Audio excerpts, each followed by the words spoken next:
he wants to make these guys better all the time. He's going to play everybody. He's not going to get rid of the smaller guy who maybe in 2 or 3 years after he gets bigger, which I've seen a lot, when he's big and strong, he or she gets big and strong, but has already quit hockey because they were tired of not playing or not getting ice time. The trust has to be there between management and the coaches.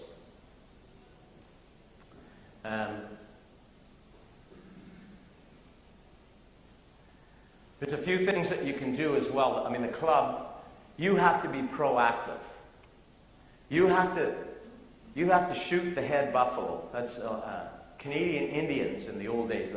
The buffalo were running around the plains, and the Indians would shoot the head buffalo, the leader. Truthfully. They try to get that one, and then the rest of the buffalo get confused.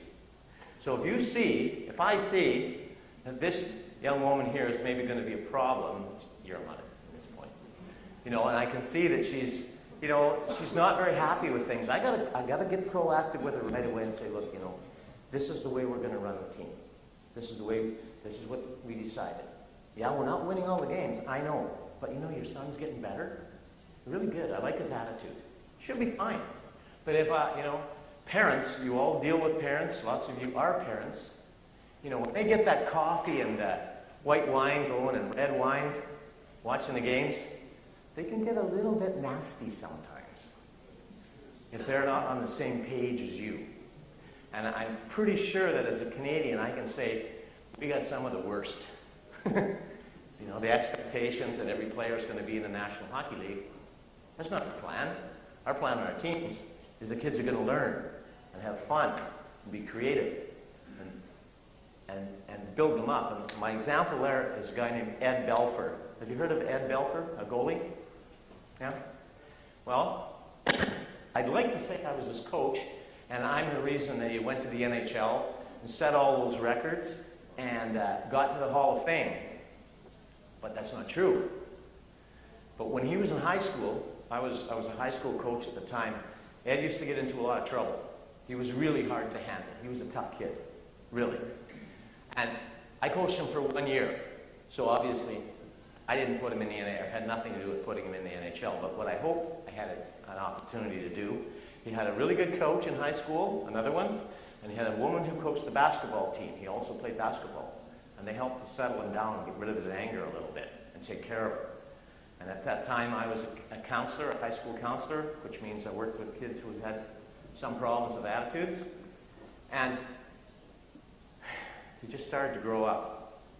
So when I see him, he was playing with Team Canada one time, and I was at the Spangler Cup coaching Davos. We ran into each other. He gave me a big hug. He said, thanks for everything you did. All that was just helping him to grow up and be somebody. I'd like to say I was a great coach, but I had nothing really to do with that. But it made me feel really good that a guy who was well on his way to be an established NHL player remembered the little things. Kip Kenyo. I'll give you this quick story, and I think I'm going to move on to a short video that I have here. Kip Kenyo, this is 1968 in Mexico City. He's probably one of the first Kenyan runners that became famous in the world. And he was supposed to run his event in Mexico, and he was sick. So the team doctor said, you can't run, you may die. Your heart might give out or something. So the team went to the stadium to do their events.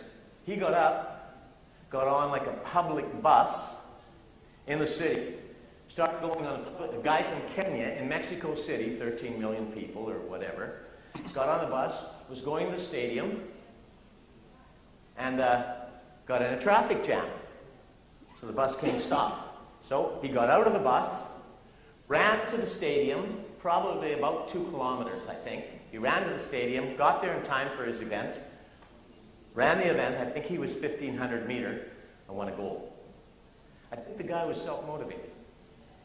Right? And now, it's a great story. Now he's a philanthropist in Kenya. He started a school for street boys. That motivational factor, him, has just made his life unbelievable.